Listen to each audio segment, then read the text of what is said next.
There is no bigger wave than the wave we bring right here in No Limit TV. You already know how we do it. My name is Dennis Strongface, the comedy coolest guy in Africa, and this is another super interesting episode of the most famous, most trending talk show right here in the South. And you know how we do it. I'm not alone on the set. I have the very amazing, beautiful, and gorgeous Obi. Check it out. And welcome to Let's Talk on the Limit TV. Omnichi Chunum is my name, and of course, Anderson is here with us on another thrilling, exciting episode, as he said. Today's topic is really, really sensitive, so go nowhere. We'll be right back. So we recently checked out Club Euphoria. They have a sports bar, executive VIP lounge, a night club, lodging accommodation, shawarma and grill spots. This one is all in one, and they are located at 33B Rumola to Stadium Link Road, Port Harcourt. Welcome back. This is Let's Talk on No Limit TV. I am Omnichi Chunum, and I'm still with the coolest guy in Africa, Danderson. A shout out to Club Euphoria for allowing us to use their cozy facility. If you want to chill, have fun, club, eat good food, here is the right spot. Okay. To the gist of today, I told you earlier that it is sensitive. We will be talking about youth and addiction. That's our topic for today. And we have the best of the best. We always bring the right people for the right discussions. Our guest for today is the girl that decided to stand up for mental health in Nigeria. This only Alexandra Comfort. Welcome to the show. Thank you very much. Good afternoon, Nigeria. I heard she has Asians on the TV. So good afternoon, Asians. You know, the world entirely, right? So my name is Alexandra Comfort, and I count it a rare privilege to be a part of this conversation today. So we are talking about youth and addiction. But first, let's know what addiction is in a very simple English. Let me put it like that. Please don't use terms that people may not understand. All right? I don't know why she's emphasizing on the terms, but then if smokers see that pack that says smokers are liable to die young and they go ahead and still smoke, I don't know which other definition to give what addiction is all about. So I would rather say addiction is when an individual knows the negative circumstances that surround you using a particular substance, but then you still go ahead to use that substance. You're addicted to that substance. How about out of ignorance? Let's start with that.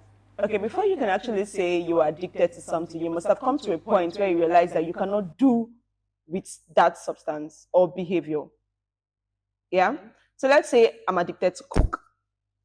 So for me to actually complain to gifts, I'm noticing I'm becoming addicted to coke. That means I've noticed that I'm either spending so much on getting coke, or I'm on the pipeline to becoming diabetic. Are you getting what I'm trying to say? So I cannot just do a guess that I'm addicted to something. I must have seen either a physical problem, a mental problem, a financial problem, a career problem, a relationship problem, regarding what I'm perceived to be addicted to. I don't know if I made any sense at all. You really did. I like the way you started about that focus stuff. Okay, let's go with what are the causes of this addiction, because you said I have to come to a realization within myself.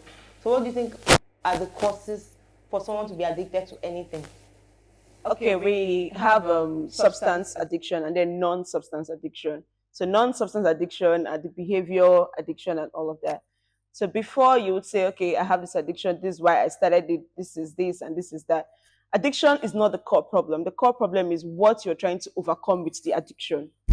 That's the major cause. I feel like I want to teach right now, but I'll go ahead. So addiction is not your core problem. Your core problem is what you were trying to overcome before you started using the substance or that behavior. Now, what are the causes of this addiction? It could be many. It could be financial problem for persons that are gambling. It could be that, oh, my friend told me that if I do this, in fact, there's one madman in my junction. If he gives you a particular set of numbers, you must get 2 million at least from that game. Nothing go cut. Do you understand? Sure. And then because of that financial problem, you start gambling. And then over time, you cannot leave it. It becomes a problem. You steal to gamble. you priv to gamble, you use your feeding money to gamble, use your school fees to gamble, everything. That's now non-substance addiction, right? And then others could be environmental problems. It could be genetic. If there's someone that is already using substances in your family. Although scientists are still delving into research to know which gene is responsible for that. However, we've come to realize that if a father was one time addicted to alcohol, chances are that a particular child in that home would be addicted to alcohol. Are we on the same page? Yeah. Okay. Now, I've mentioned environmental factors, I've mentioned genetics, I've mentioned you trying to use these substances to cover up as a coping mechanism for other problems. I think those are the core of all the concentrations we have as regarding causes of addiction. So, what are the signs for me to know, okay, that I am avoiding something? Yeah. What are the signs? As I said earlier, out of ignorance. How will I know that, okay, this has actually been something that I am using to avoid something, now I'm addicted to it? What are the signs of addiction? Okay, some signs of addiction. I would love to point out that addiction signs are different for different individuals. Yeah. You could have your own symptom. I could have my own symptom. It might be different, not exactly the same. Maybe because of our personal and social circumstances, right? However, there are general symptoms that someone could say, okay, I'm saying this and this is why I think I am addicted to this substance or this behavior. One of them is having mood changes. Another of it is having eating changes. Mood changes could be you are high or you are low, or you are high here. By 12 o'clock, you're low. By 1, you're very high. You are not stable. Your mood is not stable. Eating changes, you could be eating more or less. I used to have a friend who said, or usually say, that he cannot eat except he takes a particular substance. Now, it wasn't that way until he started taking that substance. So now, he must take that substance. To him, it open my belly. If not, I no go fit chop. I hope pigeon is permitted. Yes, sure. So that alone can be a pointer too that this person is actually becoming addicted to this substance or to this drug. Another way, it's causing financial strain or stress on you. We've heard of children who steal to go gamble because they cannot make up. And then we also heard of people who steal to go buy these drugs. Because it's only in Nigeria that I realized that most drugs are cheap. I don't know if it's because they sell it in little straw quantities. No, however, drugs are not necessarily cheap. At least the ones we hear outside of Nigeria, we hear the prices. In fact, poor man no fit addicted to drugs for abroad because you don't shop, you don't pay NEPA bill, light bill rather. So, but in Nigeria here, I think it's one of those things that are easy to buy. So we've heard of children who steal to go get these drugs. They use their school fees to get drugs. They do this and that. And then we've heard of people who also harm themselves. Because either they could not get that substance immediately. So in order to at least, you see them stabbing themselves, you see them using something to drag their skin, and you're asking, what is happening here? Does that happen in Nigeria? Yes, it happens in Nigeria. It happens in Nigeria, at least from a professional standpoint. I've seen and I've heard of these cases. So I wouldn't want to say things that I've not experienced firsthand. Not experienced as an individual, secondary experience, like I've heard people talk about it. So let me go. Inability to sleep. Most persons that are addicted, they find it difficult to sleep. Why, on the other hand, some persons sleep like they gave them sleeping drugs. Remember I mentioned most find difficult to sleep. The others sleep excessively. Remember I mentioned that you cannot say this symptom is particular to all the persons that smoke a particular kind of drug because of our personal and social circumstances. It's different for different people. However, they have similarities. And there are general ones you can actually point out, which are these ones I'm pointing out. Yeah? And then we also have increased tolerance. Some persons started taking some substance because it was one time prescribed to them in the hospital. They started taking this substance not because they just woke up one day and felt like they should take marijuana. I hope I'm permitted to call.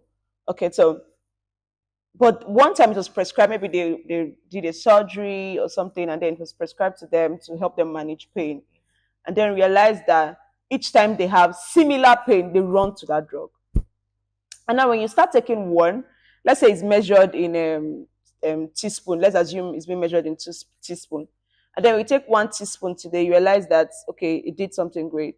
After 1 week of taking consistently 1 teaspoon, the next week, you might not have the same reward as that last week. And then you have to increase the dosage. Even in hospitals, they do it. That when you take a particular drug and then you realize that, oh, 2 mil do not work, you increase it to 5 mil. So it happens, it's the exact same thing that happens when it comes to addiction to substances particularly. So you can either be addicted to prescribed drugs or unprescribed drugs. So addiction is addiction, right? So increased tolerance. It happens also in alcohol intake, where 1 bottle is no longer giving you the feel good you used to have. So this Friday, 1 bottle was okay. The next Friday, 2 bottles, 3, you are still stable. The other day, you place bets for 1 crate. You get. So those are signs and symptoms you can look out for persons that are either, we don't call them addicts anyways. It's against the profession to call them addicts.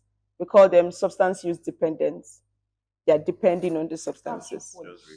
So, so you don't call them addicts. So nobody feel like you're trying to dampen the strength of their mental health. Just say, oh, you are having a substance use disorder, or you're depending on a particular substance to serve you. Sorry, hold on a bit. There is this popular saying that says, whatever have advantages have disadvantages. And so should you take it the other way? What have disadvantages should have advantages. So do addiction have? It doesn't have an advantage. So is that the only thing that doesn't have advantage? Addiction doesn't have an advantage. Remember when I was talking, I said addiction is just a word, right? That we are trying to define. And I mentioned that addiction is not even the problem. The problem is what your addiction is serving. I don't know if you remember me mentioning something like that at the beginning. So the concern here is not that you're addicted to taking coke. How did you start taking coke? Why are you now addicted to taking coke?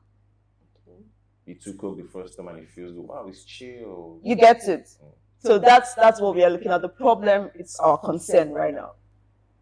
So if you come to me and you say, oh, I'm addicted to taking, what's it? Okay, I'm addicted to drinking Gary. And my first question will be, why are you addicted? Like, how did it start? Why are you always drinking? Why do you always find yourself drinking Gary? Some of the person might be, oh, that's like the easiest food I usually get.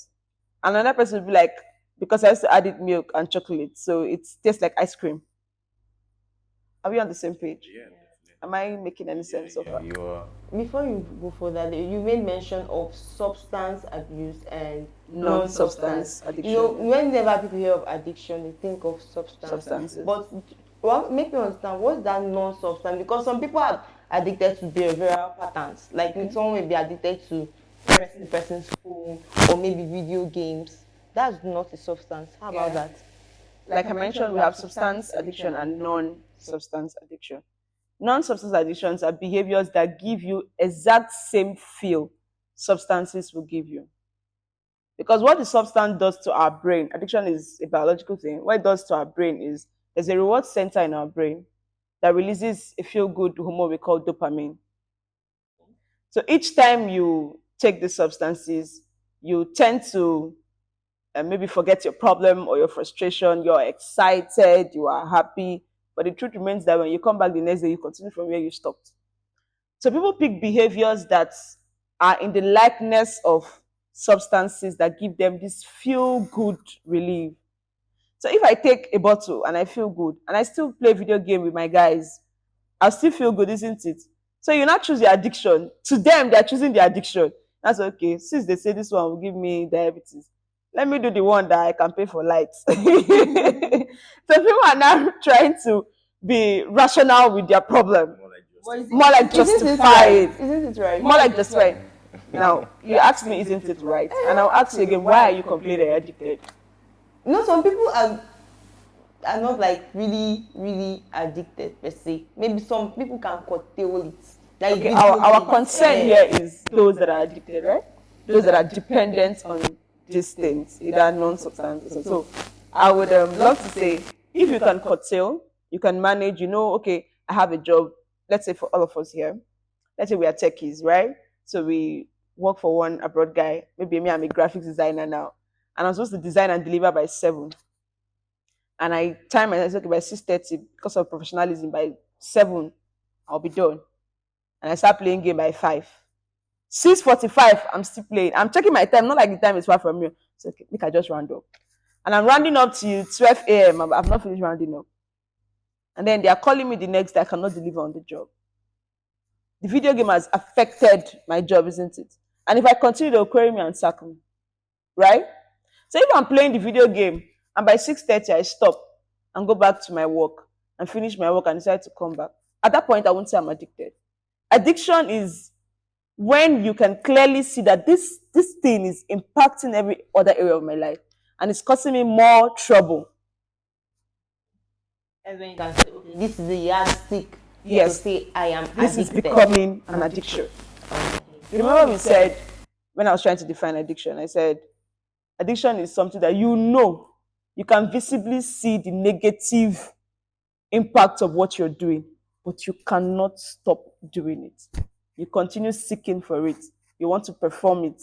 Smokers, they see on that packet that Manchester, is it Manchester? Dorchester. Okay, Manchester. They see there that, right? Smokers are liable to die young. And you're still taking 2 sticks, 5 sticks, 1 packet. We'll go on a break, and when we come back, we'll continue our conversation. That's what's up. Thank you.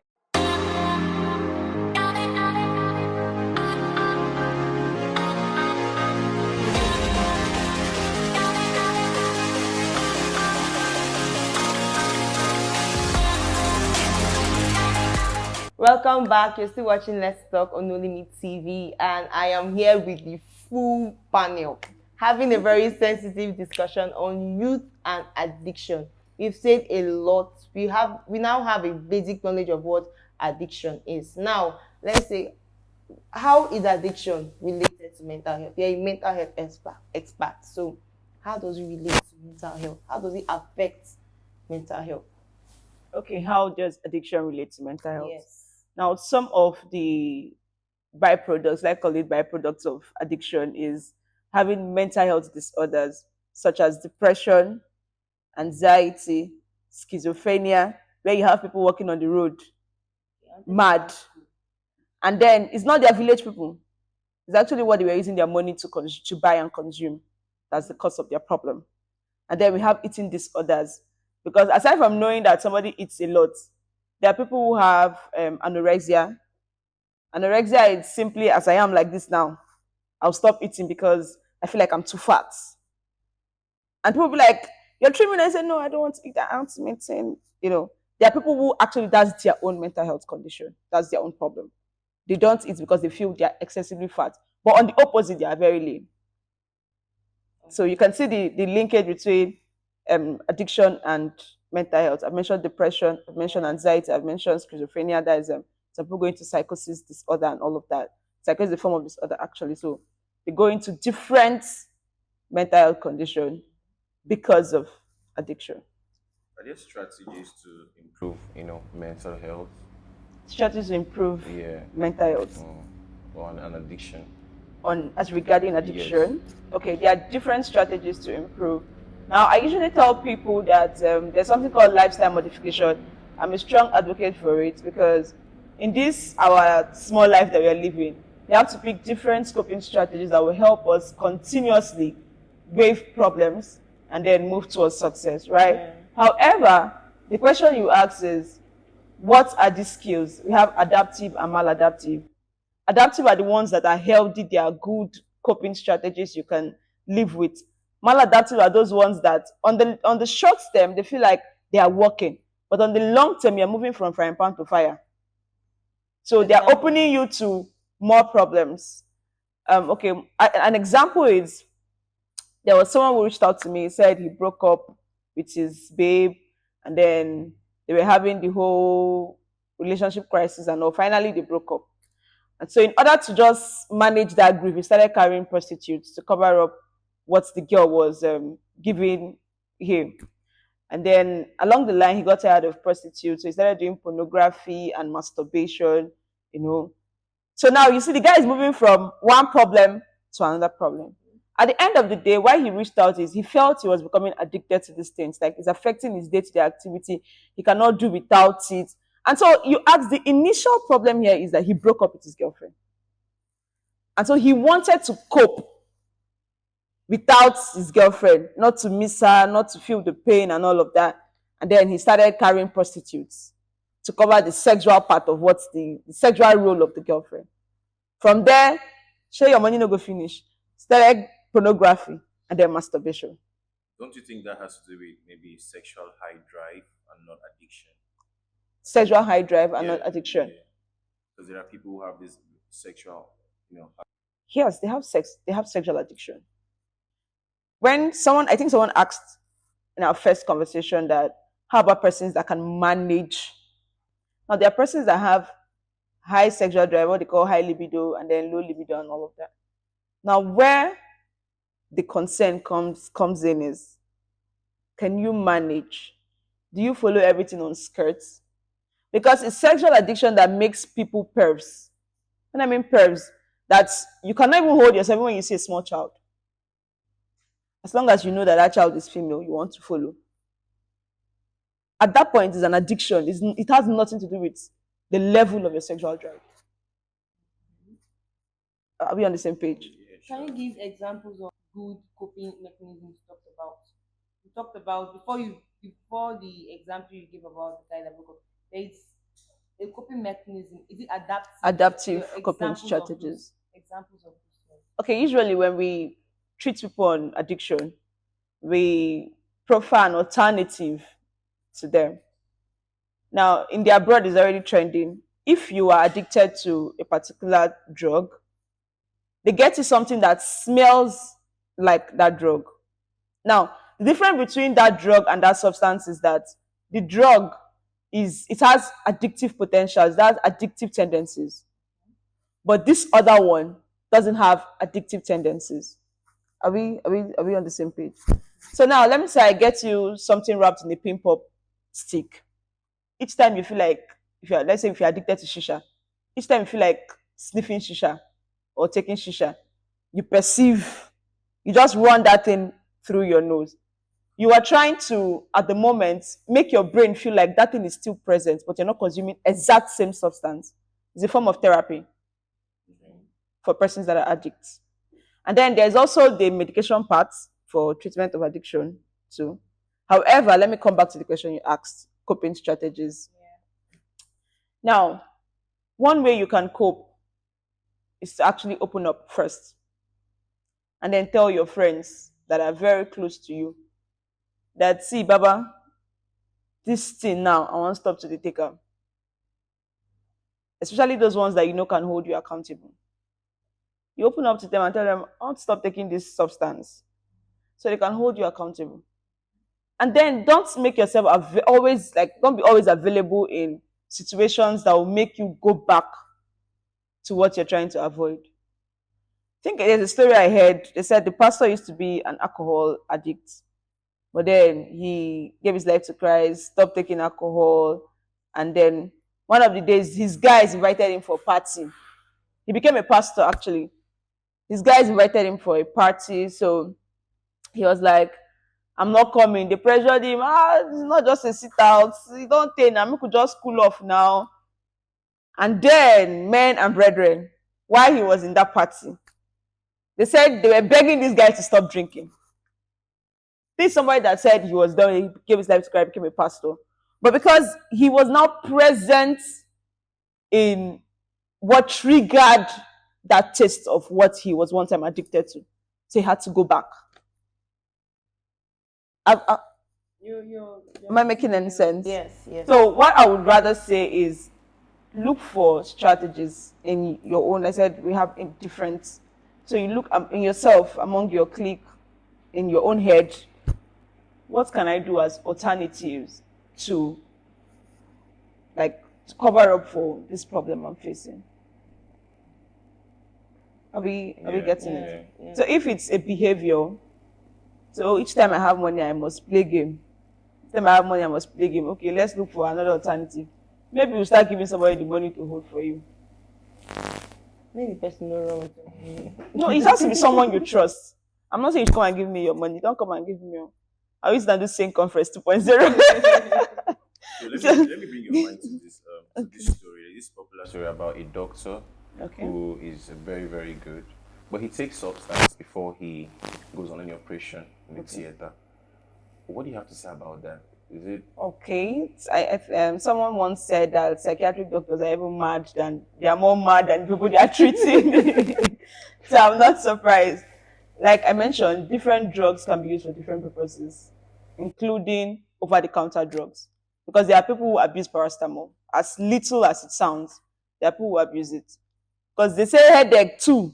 They say this thing no go strong way, make I take like one row. You're misusing the drug. You're abusing it. That's not what it's meant for. So for the doctor, good, I was coming to that. For the doctor, some people say, oh, I take this thing so I can stand for 20 hours, 15 hours, and all of that. They have their reasons. They have their quoted, let me say, they have their quoted reasons why they do what they do. The doctor might be that, okay, his call is from 9 to 12, and then if he stands that long, he cannot sustain. So he needs to load himself. So he'll be on another cloud. He will know what he's doing, but it has to be supposedly, in quotes, strong to finish that surgery in the theater or whatever is in the theater to leave. Now, all this is I'm saying, I'm not trying to justify his quest for abusing drugs or something. I'm just giving you his quoted reasons why he might be taking those drugs. He might say, oh, I'm taking this so I will last long. I'm taking it because I feel pain, so I don't need to break down why I'm doing this and all of that. Right? That could be his reasons. So, from your experience, you're a professional. How have your experiences been in this mental health? Let me put the mental health experts. Okay, I was coming to that. So when we say we are mental health experts, I usually choose to sway away from that, because when you say you're an expert academically, you mean you have actually proposed certain things, certain theories. I've not proposed any theory yet. So I would rather just stick with the mental health professional than mental health experts. So nobody judge me from anywhere. And then let's come back to what you asked. In my experience in Nigeria particularly, when I started mental health advocacy, so when I say mental health, people say, I'm talking about madness. That's the first thing that comes to mind when you mention mental health. But mental health is beyond madness. Mental health is broad. I think mental health revolves around our day-to-day activity, because it's as important as your physical health, right? So if I walk into this place and someone pissed me off, I picked offense, I got angry, I moved from that table to this place, picked up this light, smash it. What will you say happened? You're having mood swing. Oh, you said mood swing. You say weary. I'm running mad. Some other person might say something else. But then, that's an aspect of mental health. Being able to manage your anger. I could simply just walk away, or maybe look for other alternatives to tell you that what you did to me was wrong. But shattering these things will put me up in jail. We can live in the same room and you get me upset and I pick a knife, pierce into your throat. And I will say, I was trying to defend myself. She got me angry. But I'll be sleeping in jail. You seem to know a lot about this whole mental health advocacy. Are you coming from a place of, tell us your story. Tell you my story. Mm-hmm. Are you sure I have a story to tell? Yeah, I mean, you have personal experience. Personal experience. Yeah, let's get to know your personal experience. Okay. Somebody should get me catch me out to cry. I can use my Okay. That was on the lighter note. So I started mental health advocacy some 6 years back, 2018. So I've been advocating for mental health all these years. I started mental health advocacy because I was dealing with certain things. To the society, it wasn't mental health. It's just everything that happens in our day-to-day activity. So I was inquisitive to know what the problem could be. What's the concern? Why are we always being sad? Why are we tilted? Why are we praying for a vehicle to hit us on the road? Why do we feel like dying, sleeping, and not waking up? All of those things. So I started writing about particularly my thoughts. I started writing about my thoughts. And so people started relating to what I was sharing at the moment. People could relate. And then I schooled in Uniport. So around that period, there was a suicidal case in Uniport. And then I think another one happened in Bori. Another one somewhere else. So it was not like there was a suicide trend that time in River State. And so we were particularly hammering on the way the media was presenting it. Because why is it that someone just died and then the media carried it and another person is dying? And I think at some point they banned a particular product. I don't want to mention it because I just said the media has to caution the way they talk about it. There's a particular product that was banned that period because the usage was more like the go-to. If you want that, just take this one now. If you want that, just take this one. So I was so inquisitive. I wanted to know what the problem was, aside from the one I was trying to deal with. And at the point in my life, I was usually very scared. I was usually very scared. I got very scared of coming out. I was always panicking. Every little thing gets me to panic and all of that. So I started writing. I started researching. I started wanting to know more what the problem is, what the problem is not. And so one day, I studied human physiology for my first degree. So my neuroscience lecturer, talked about the limbic system.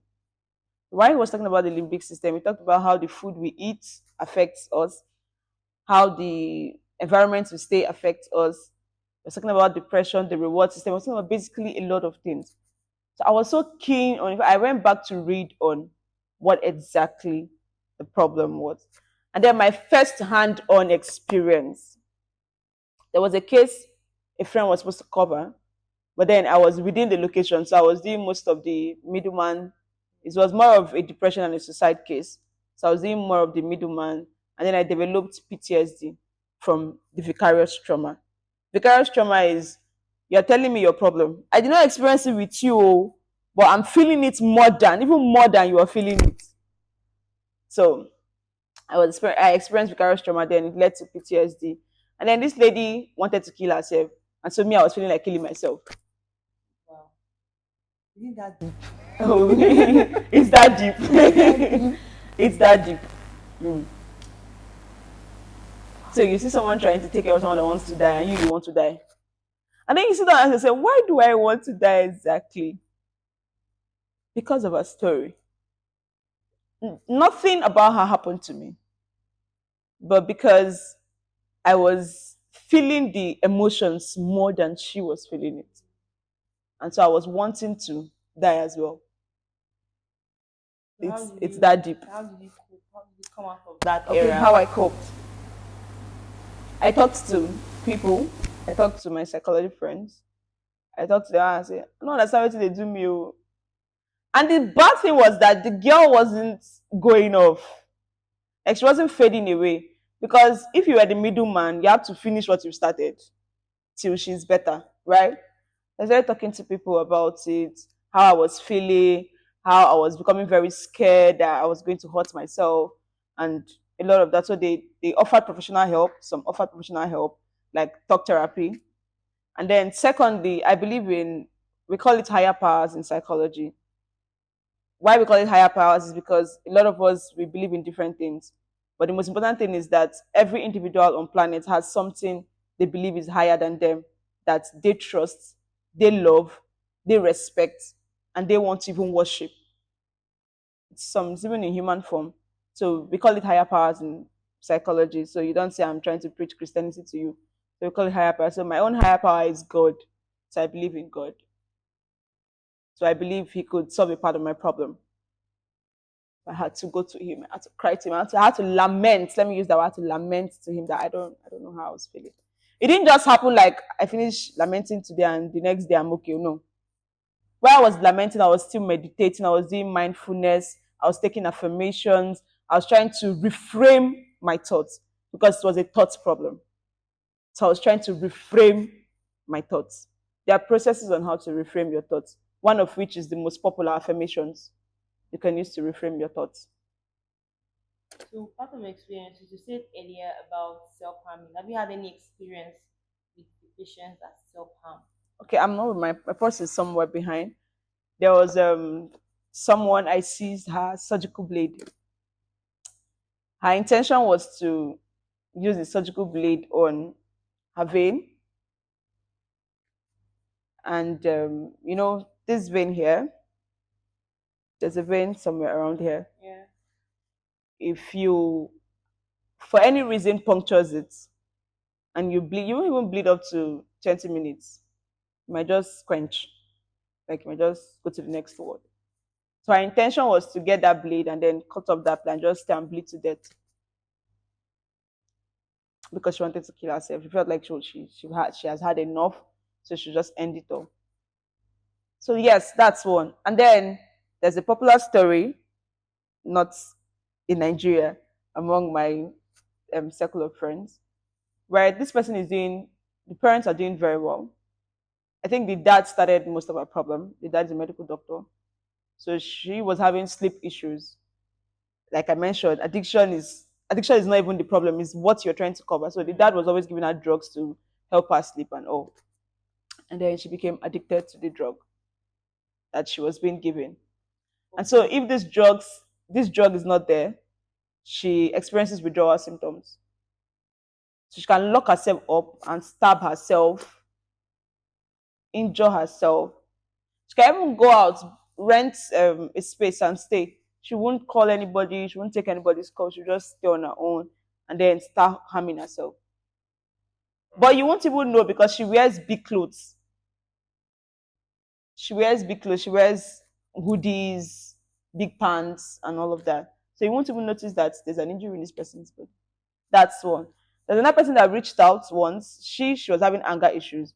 So if she can't vent on the person that's making her angry, she would take it back to herself. That's how they call it in psychology. I can't figure out the words now. She would take it on herself. So if maybe you are my dad and you got me angry, and I know I cannot slap my dad, so I'll just go to one corner and start beating myself, hitting my head on the wall. Wow. Yes. So what's your final take for youths that are addicted to substance, to behaviors? What's your final parting words to them? Okay, before I part, let me define what mental health is. I like using this particular definition for want of the society that we are living in. I love the World Health Organization definition. While they were defining mental health as being the psychological, the social, the emotional well-being, they wrote out 4 points that I usually love highlighting. One, for you to say you're mentally healthy or stable, you have to be able to identify your own abilities. As an individual, your own abilities, what you can take, what you cannot take, the extent you can go, the extent you cannot go. Secondly, they said you have to be able to cope with the normal stresses of life. All of these problems we are trying to solve, most of them are what we call the normal stresses of life. Going out to work to put food on the table of your family is a normal stress, right? It's a normal stress. Going to the hospital to get your drugs is a normal stress. Now, people have this notion that stress is always negative. Stress is not always negative. Because like I just mentioned now, we have the normal stresses of life. There are things you have to go through to be able to succeed, however, on this planet Earth. Right? And then thirdly, they said you have to be able to impact your community positively for you to mention that, oh, I'm mentally healthy. So if all your problem is to drink and smoke and cause trouble, stab people, chase them with guns in your community might not be your village. That place you live, those people around you, they form your community, they form your ecosystem according to biology. So if you cannot affect them positively, you are not mentally okay. Positively can be not causing trouble, not putting nylon to block drainage, so everybody will not experience flood. And then lastly, the fourth thing, they mentioned that you have to be able to work productively and fruitfully. Now, a lot of our young people, including myself, they want the easy way route. We want the easy way route, like get rich quick scheme kind of thing, the whole Ponzi thing, which is not always that way. If you get rich quick, how will you sustain it? Because someone said going to the top is not the problem. When you get to the top, how will you sustain being at the top? I don't want to talk about our brothers that are into cybersecurity. Night cyber. Let me leave that part. Let me concentrate. So for you to actually say I'm mentally stable, healthy, and the likes, you have to be able to identify your own abilities, cope with the normal stresses of life, impact your community positively, work productively and fruitfully. And then back to the addiction that we talked about. Most of the problem, or most of the people that are coming back to say, oh, I'm addicted to this, I'm addicted to that, I'm addicted to drug behaviors and all, they were actually trying to run away from a particular problem before they found themselves addicted to that substance they are trying to recover from. Let's say, for instance, people that are addicted to borrowing money. You borrow 2,000, borrow 3,000, 4,000. You've not paid. Pampe will call your father. Ope call your mother. Just help me mention the names of the people that you see. And they will call all the people they are calling. Your mind cannot even tell you, oh yeah, God, no do again. You still, you keep doing it. Betting is there. Mention other forms, video games and all. They are affecting your social life. They are affecting your relationship, affecting your career, affecting everything. You could clearly see it is evidence that you are destroying yourself. So if you have financial problems and then you maybe really don't know how to turn, you could actually talk to people that could give you good counsel on how to go about working with your hand and making money. Because I used to tell my younger ones that money when no be you work get easy to spend. But money when you suffer get. Even if person tell you say book goats come and bad you can say guy dey Chris. Share have I done it wrong? Except it's something that requires that kind of package. Do you get my point? Yeah. But money that somebody just dash you, just dey like just hit 2M for your account. True, you better shut down Club Euphoria affairs.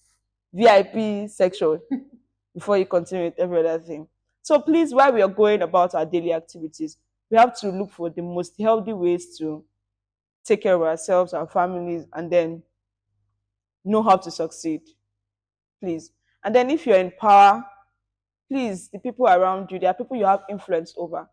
When you push out your wealth, let them also know how you struggle to get this wealth. Let them not feel like you wake up one day and then it's all on a platter. It's not always on the platter. If there's anybody that have even gotten rich overnight, please come and tell me, aside from your father's money. I would love to learn too how to get rich overnight.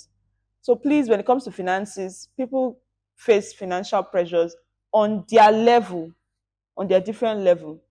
There's one song that used to say, money where you use the carry body, not Khalifa just spend finish. Yeah. I don't know if anybody have heard that kind of thing before.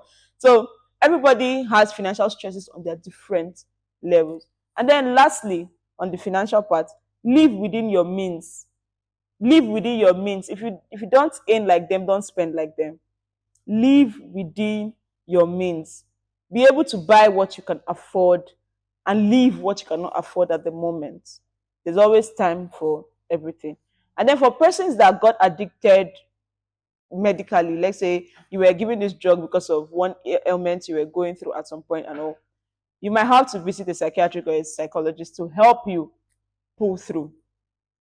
With this viewpoint of mine, I want to call all well-meaning individuals that will be privileged to see this from the No Limits TV channel to please do well to manage the way the society is going.